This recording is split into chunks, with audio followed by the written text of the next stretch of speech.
Hey guys, this is Sonu Alawat लेकर आ चुका हूं आपके लिए एक और जबरदस्त गवर्नमेंट जॉब अपडेट जो कि डायरेक्टली निकल के आ रहा है एम्स वेरियस पोस्ट रिक्रूटमेंट 2023 की तरफ से। दोस्तों, एम्स मतलब All India Institute of Medical Science, जिसके through various group B and C की पोस्ट के ऊपर वैकेंसीज आ चुकी हैं। सभी पोस्ट को कंबाइन करके टोटल नंबर ऑफ वैकेंसीज 3060 है। 10th पास, 12th पास, ग्रेजुएशन पास वालों के लिए ढेर सारी पोस्ट के ऊपर वैकेंसीज आ चुकी हैं, जिसमें हमारी एलडीसी की पोस्ट है, junior assistant MTS data entry operator, upper division clerk, senior assistant stenographer, store keeper cum clerk assistant administrative officer की पोस्ट है, junior accountant, lab attendant, office attendant grade second, store attendant grade second, lift operator, lineman, hostel warden, personal assistant, private secretary जैसी बड़ी post के ऊपर vacancies आ चुकी है। देखिए दोस्तों, बहुत ही बिंदास रिक्रूटमेंट है। इस रिक्रूटमेंट के अपने कुछ प्लस पॉइंट है, जैसे कि वैकेंसीज बहुत अच्छी है। 3060 वैकेंसी निकली है सभी पोस्ट को कंबाइन करके। सबसे बड़ा प्लस पॉइंट मुझे लगा कि एग्जाम में कोई भी नेगेटिव मार्किंग नहीं है। साथ ही दोस्तों, सिलेक्शन होने के बाद सभी पोस्ट के ऊपर सैलरी बहुत ही अच्छी है, क्योंकि एक सेंट्रल गवर्नमेंट लेवल की जॉब है। साथ ही सिलेक्शन प्रोसीजर बहुत ही फास्ट चलेगा, केवल 2 महीने के अंदर आपको फाइनल सिलेक्शन भी मिल जाएगा। साथ ही मैक्सिमम एज रिलैक्सेशन है, यानी कि 10th लेवल की जो पोस्ट है उनके लिए भी मैक्सिमम एज लिमिट 35 साल तक, 40 साल तक यहां पर रखी गई है। साथ ही दोस्तों, एग्जाम पैटर्न और सिलेबस बहुत ही छोटा सा है, चुन्नू सा मुन्नू सा, डिटेल से आपको बताऊंगा, चुटकियों में आप क्लियर कर लोगे। साथ ही दोस्तों, 10th 12th ग्रेजुएशन पास वालों के लिए तो ढेर सारी पोस्ट के ऊपर वैकेंसीज हैं, लेकिन अगर आप एक डिप्लोमा होल्डर हो या फिर आपके पास कोई स्पेशल एडिशनल सर्टिफिकेट है, आपने आईटीआई वगैरह कर रखा है, या फिर आपके पास कोई एक्सपीरियंस है, फिर भी आपके लिए बहुत सारी पोस्ट के ऊपर वैकेंसीज है। साथ ही दोस्तों, पोस्ट बहुत सारी है इसमें, ठीक है, 40 से ज्यादा डिफरेंट पोस्ट के ऊपर वैकेंसीज है। जॉब लोकेशन आपको अपनी चॉइस के अकॉर्डिंग मिल जाएगी। जिस स्टेट में, जिस शहर में जॉब लोकेशन चाहते हो, वहां पर आपको पोस्टिंग लोकेशन मिल जाएगी। और भी काफी सारे बड़े बड़े प्लस पॉइंट है। 99% सिलेक्शन के चांसेस है, जो भी कैंडिडेट इस वैकेंसी के लिए फॉर्म अप्लाई कर देगा। तो यार, ऑल इंडिया की वैकेंसी है, मेल और फीमेल दोनों ही कैटेगरी कैंडिडेट के लिए ढेर सारी पोस्ट के ऊपर वैकेंसीज आ चुकी है। बवाल रिक्रूटमेंट है। तो आगे इस वीडियो में इस रिक्रूटमेंट के रिगार्डिंग सारी जानकारी आपको दूंगा। पोस्ट वाइज सिलेक्शन प्रोसीजर आपको समझाऊंगा। पोस्ट वाइज एलिजिबिलिटी क्राइटेरिया के बारे में बात करेंगे, किस पोस्ट के लिए एज लिमिट, एजुकेशन क्वालिफिकेशन की मिनिमम रिक्वायरमेंट क्या है। पोस्ट वाइज एग्जाम पैटर्न को डिस्कस करेंगे, एग्जाम का सिलेबस पीडीएफ फॉर्म में आपको प्रोवाइड करूंगा। पोस्ट वाइज सैलरी के बारे में आपको बताऊंगा कि भाई सिलेक्शन होने के बाद सैलरी कहां मिलेगी। Exam centre, job location, job profile के बारे में बात करने वाले हैं। तो चलिए, बहुत ज्यादा टाइम वेस्ट नहीं करते, फटाफट वीडियो शुरू कर लेते हैं। शुरुआत में बता चुका हूं, AIIMS all India Institute of Medical science के थ्रू ये वैकेंसी निकली है। देखिए दोस्तों, ऑल ओवर इंडिया के अंदर डिफरेंट स्टेट्स में फिलहाल 19 से ज्यादा एम्स हॉस्पिटल्स हैं। लेकिन दोस्तों, ये एक कॉमन रिक्रूटमेंट एग्जाम है सभी एम्स के लिए, यानी कि जितने भी इंडिया के अंदर एम्स हैं उन सभी में डिफरेंट पोस्ट के ऊपर वैकेंसीज निकली हुई है। जिस भी एम्स के लिए आप फॉर्म अप्लाई करना चाहते हो, उस एम्स के लिए आप फॉर्म अप्लाई कर सकते हो। क्लियर है? ठीक है, तो AIIMS wise, post wise vacancies की सारी जानकारी नोटिफिकेशन में भी है। ग्रुप बी, ग्रुप सी की पोस्ट के ऊपर वैकेंसीज है। टोटल वैकेंसी जैसे कि आपको बताया 3060 यहां पर निकली हुई है। साथ ही कुछ बेस्ट पोस्ट के बारे में बात कर लेते हैं, और उस पर्टिकुलर पोस्ट के लिए कितनी वैकेंसीज यहां पर निकली हुई है उसके बारे में सबसे पहले बात करते हैं। एक सबसे बेस्ट पोस्ट इसमें एलडीसी, लोअर डिवीजन क्लर्क और जूनियर असिस्टेंट की है। टोटल नंबर ऑफ वैकेंसी 142 निकली हुई है। बेस्ट पोस्ट है, 12th पास कैंडिडेट फॉर्म अप्लाई कर पाएंगे। एक एमटीएस की पोस्ट है, 10वीं पास कैंडिडेट फॉर्म अप्लाई कर पाएंगे। यूडीसी अपर डिवीजन क्लर्क की पोस्ट है, 39 टोटल नंबर ऑफ वैकेंसीज है। सीनियर असिस्टेंट की पोस्ट है, 39 से 40 टोटल नंबर ऑफ वैकेंसीज है। स्टेनोग्राफर की पोस्ट के लिए 86 टोटल वैकेंसीज है। स्टोर क्लर्क की पोस्ट के लिए 38 टोटल वैकेंसीज है। असिस्टेंट एडमिनिस्ट्रेटिव ऑफिसर के लिए टोटल 13 वैकेंसी है। जूनियर अकाउंटेंट बेस्ट पोस्ट है, 22 वैकेंसीज है। लैब अटेंडेंट 103 वैकेंसीज है। Office attendant grade second 27 vacancy है। Store attendant grade second 8 vacancy है। लिफ्ट ऑपरेटर 12 वैकेंसी है। लाइनमैन 56 वैकेंसी है। हॉस्टल वार्डन 14 वैकेंसी है। पर्सनल असिस्टेंट 26 वैकेंसी है। प्राइवेट सेक्रेटरी और भी काफी सारी डिफरेंट बेस्ट पोस्ट हैं। तो आगे इस वीडियो में पोस्ट वाइज, साथ ही आपको एज लिमिट और एजुकेशन क्वालिफिकेशन के बारे में जानकारी दूंगा। कौन कौन से ऑल ओवर इंडिया के एम्स इसके अंदर लिस्टेड है। एम्स भोपाल है, एम्स भटिंडा, एम्स साथ ही इसमें बीबी नगर, एम्स बिलासपुर, एम्स देवगढ़, एम्स गुवाहाटी, जोधपुर, एम्स कल्याणी, मंगलगिरी, नागपुर, पटना, ऋषिकेश, विजयपुर, रायबरेली और भी काफी सारे शहरों के अंदर जो एम्स है वो इसके अंदर लिस्टेड है। यानी कि इन सभी एम्स के अंदर आप पोस्टिंग ले सकते हो। तो भाई फॉर्म अप्लाई करने से पहले देख लीजिएगा कि किस एम्स के अंदर किस पोस्ट के ऊपर आपकी कैटेगरी से कितनी वैकेंसी निकली हुई है, तब फॉर्म अप्लाई करेगा। आपकी चॉइस के ऊपर डिपेंड करता है, जहां से आप चाहो वहां से आप फॉर्म अप्लाई कर सकते हो।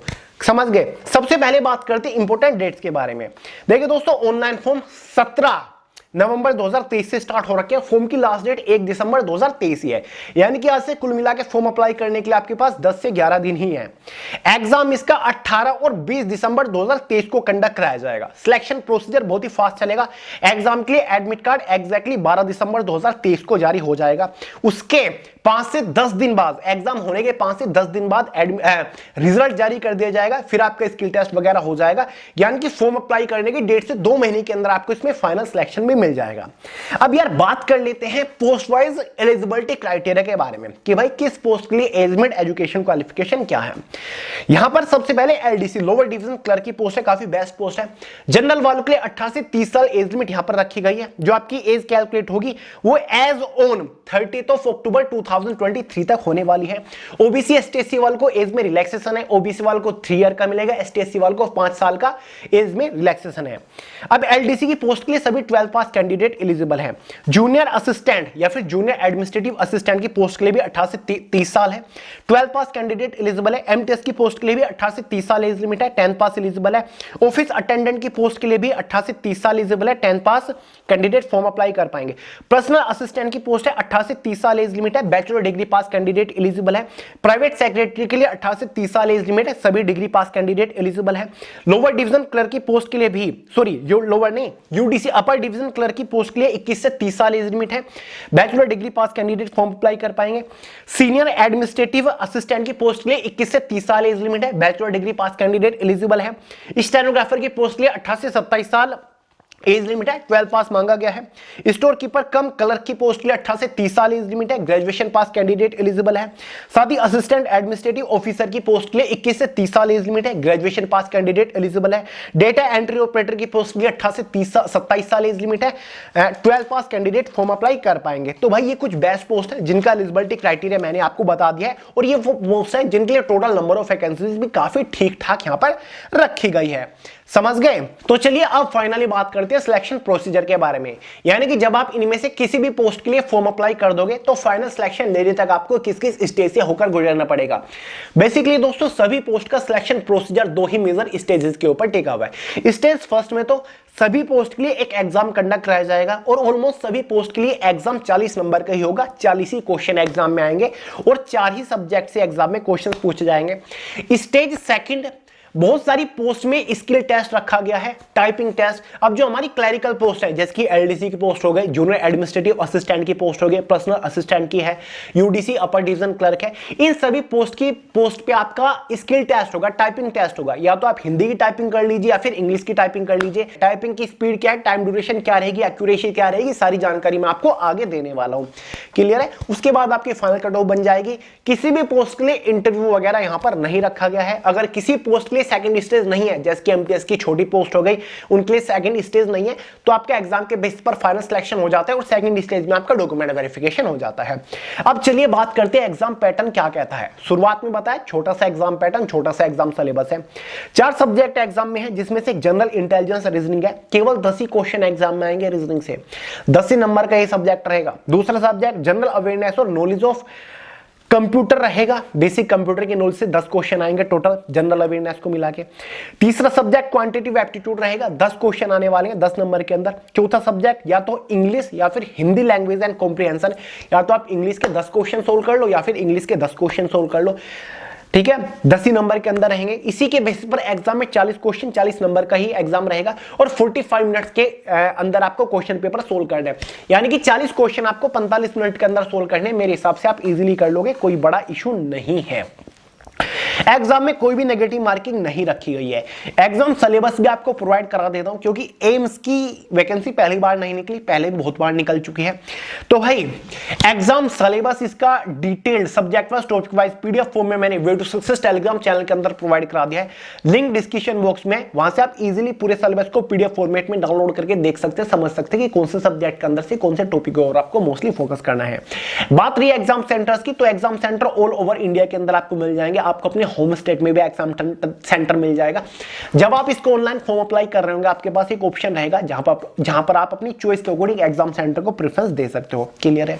एग्जाम को क्वालिफाई करने के बाद आपको बुलाया जाएगा सेकंड स्टेज के लिए। जितने भी हमारी क्लरिकल पोस्ट हैं, तो उन पोस्ट के लिए आपका टाइपिंग टेस्ट होगा, जैसे कि एलडीसी हो गया, यूडीसी हो गया, पर्सनल असिस्टेंट हो गया, जूनियर एडमिनिस्ट्रेटिव असिस्टेंट हो गया, या फिर सीनियर एडमिनिस्ट्रेटिव असिस्टेंट हो गया, सीनियर असिस्टेंट हो गया, सीनियर जितनी भी ये पोस्ट है क्लरिकल, तो इनमें आपका टाइपिंग टेस्ट हो गया। तो हिंदी की टाइपिंग कर लीजिए या फिर इंग्लिश की टाइपिंग कर लीजिए। इंग्लिश की अगर आप टाइपिंग करोगे तो वहां पर आपकी मिनिमम 35 वर्ड पर मिनट की स्पीड होनी चाहिए। हिंदी की अगर आप टाइपिंग करना चाहते हो तो 30 वर्ड पर मिनट आपकी टाइपिंग की स्पीड होनी चाहिए।